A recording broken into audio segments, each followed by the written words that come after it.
Hello लोगोफोर, नोंथांमोननि सिगाङाव मोनसे भिडिअ लाना फैलायबाय। गोबावजों खनसे भिडिअ लाबोलायबाय, नोंथांमोना जोबजासिम नाय। एक्सुअलि बे भिडिअआ बिथांमोना मोनथिखायो एबा गोरों सुबुंनि थाखाय नङा। माखासे जोंनि एरियायाव गोबां माखासे मोनथियै एबा बुजियै सुबुंफोर दं, बिथांमोनाबो नाथाय मबाइल नायो। बिथांमोननि थाखाय बे भिडिअखौ लाबोनाय जादों। जोंहा बिटिसि इलेक्सन जानो थांगासिनो दङ। जोंहा नै दायो 2024 बा 2024 2025 बा 2025आव जोंहा बिटिसि इलेक्सन जागोन। बिटिसि इलेक्सन माने बिटिसिखौ सोर सालायगोन बेनि इलेक्सन जागोन नोंथांमोन हो। दा बे बिटिसि इलेक्सनाव जोंहा मोनबेसे सिट दं आरो मा बेखौ आं नोंथांमोननो खोन्थालांगासिनो दं। आरो बबे जायगायाव सोर देरहानानै दं एमसिएलएआ बिटिसिआव साबैसे देरहानानै दं इउपिपिएलआ आरो बिपिएफआ साबैसे देरहानानै दं आरो बिजेपिआ साबैसे देरहानानै दं नोंथांमोना नायलांबानो जाबाय दै, बुजिनो मोनगोन। अब्ला बबे मोनसे पार्टिया इउपिपिएलआ गोख्रों ना बिजेपिआ गोख्रों ना बिपिएफआ गोख्रों, नेक्स्टआव सोर फैगोन बायदि आरो सोर सालायगोन बायदि, नैबे भिडिअखौ जोबजासिम नायोब्ला नोंथांमोना बुजिनो मोनगोन। गिबियाव नाय, जोंहा एरिया नेमा जोंहा बुङो जाहैबाय बड'लेण्ड टेरिटरियेल रिजन बा बिटिआर। काउन्सिल नेमा जाहैबाय बड'लेण्ड टेरिटरियेल काउन्सिल बा BTC.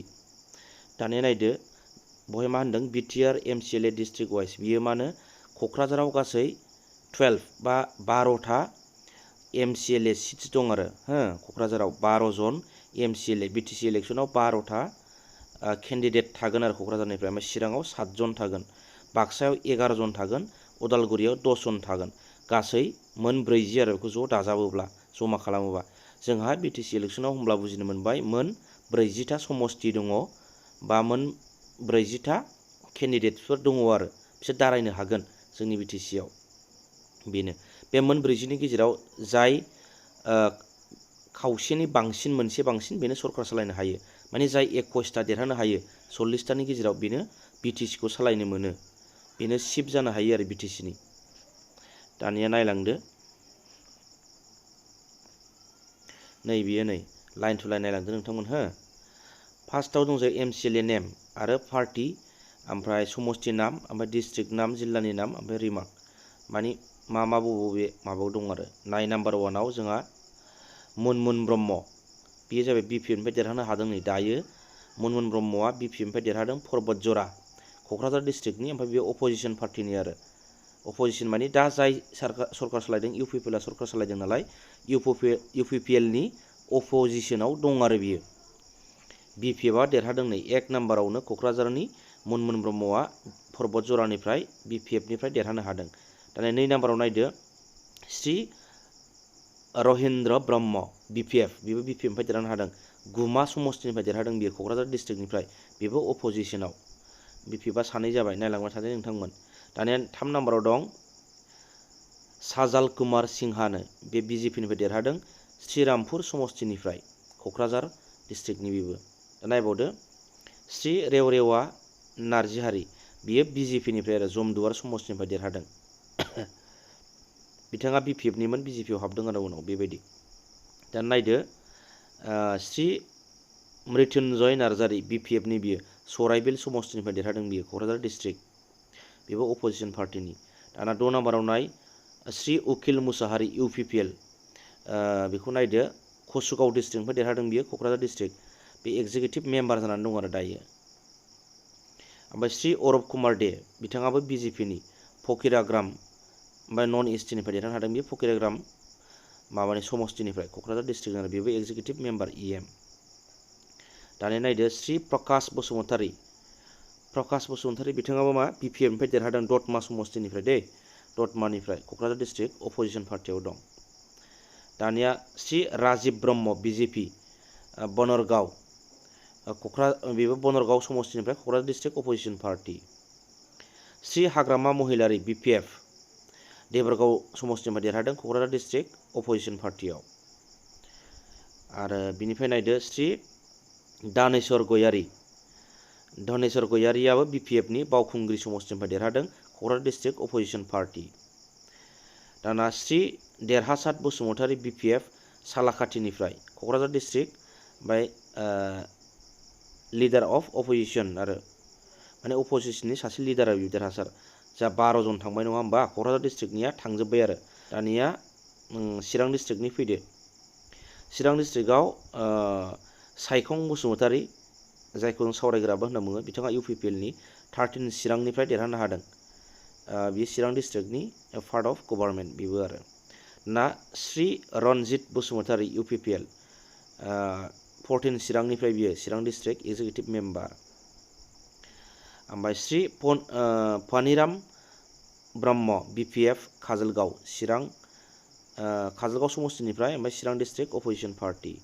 Shri James Basumatary BPF निसिमा समस्तिनिफ्राय 12 नं निसिमानिफ्राय, ओमफ्राय चिरां डिस्ट्रिक्टनि अपोजिसन पार्टी।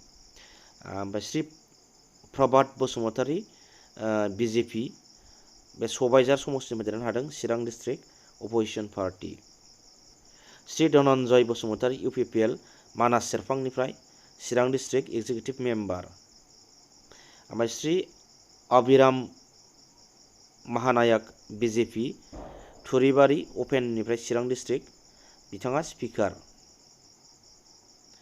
ओमफ्राय श्री गौतम दास BJP माथानगुरि समस्तिनिफ्राय बाक्सा एक्जिकिउटिभ मेम्बार बियो बाक्सा डिस्ट्रिक्टनिफ्राय।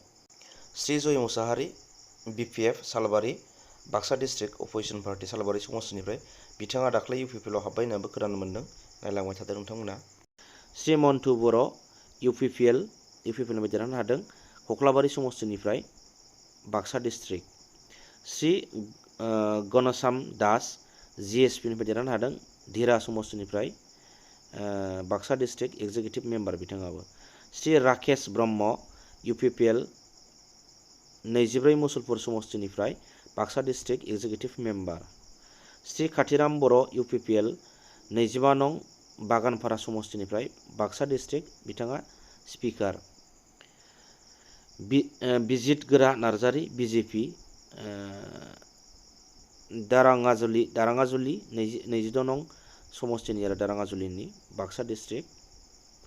ओमफ्राय श्री धर्मा नारायण दास BJP नाग्रिजुलि नन इस्टनिफ्राय executive member. Shri Pramod Boro' UPPL 28 नं तामुलपुर बा गयबारि समस्तिनिफ्राय Baksa district chief executive member. Ranendra Narzary BJP Sukhlai Serfang समस्तिनिफ्राय Baksa district executive member. Shri Pabitra Kumar Boro' UPPL 30 नं गौरीसरनिफ्राय बाक्सा डिस्ट्रिक्ट। दानिया दंबावो नै जोंहा 30 नाम्बाराव भबेन्द्र बर' BJP खैराबारि ST समस्तिनिफ्राय अदालगुरि। ओमफ्राय दावबायसा बर' UPPL भेरगाव अदालगुरि डिस्ट्रिक्ट, भेरगाव समस्तिनिफ्राय Udalguri district executive member. Sanjeev Thandi BJP ननै Serfang non ST Udalguri district executive member बिथाङाबो। दिलीप कुमार बर' UPPL कालिंदुवार समस्तिनिफ्राय अदालगुरि डिस्ट्रिक्ट। ओमफ्राय दिगन्त बरुवा BJP मोदैबारि समस्तिनिफ्राय अदालगुरि एक्जिकिउटिभ मेम्बार। सन्जय स्वर्गियारि UPPLनिफ्राय हरिसिंगा समस्तिनिफ्राय देरहादों, अदालगुरि। प्रेस मुसाहारि BPF धोनस्री समस्तिनिफ्राय अदालगुरि अपोजिसन पार्टी। गबिन्द चन्द्र बसुमतारी भैरबकुन्द समस्तिनिफ्राय अदालगुरि डिपुटि चिफ। दीपक मवार BJPनिफ्राय देरहानो हादों, 5 नय सेरफां अदालगुरि डिस्ट्रिक्ट। डक्टर नीलुत स्वर्गियारि UPPLनिफ्राय देरहानो हादों, 40 नं रौता समस्तिनिफ्राय अदालगुरिनि एक्जिकिउटिभ मेम्बार। दानिया नैबे माखासे माबा दङ, मा होनो नमिनेटेड दङ आरो ना। नमिनेटेड मेम्बारफ्रा जाहैबाय Wilson Hansda MCLA executive member, Madhav Chhetri बिथाङाबो MCLA, प्रदीप कुमार बेयान बिथाङाबो MCLA, बिथांमोना नमिनेटेड दै। ओमफ्राय सम्पावती देखा nominated MCLA, Hemant Kumar Rabha nominated MCLA, ओमफ्राय अपर्णा मेधि नमिनेटेड MCLA। दा बेखिनिया नोंथांमोना जुदि नायनानै मोजां मोनदोंबा भिडिअखौ लाइक आरो साबस्क्राइब खालामबानो जाबाय। बाय बाय।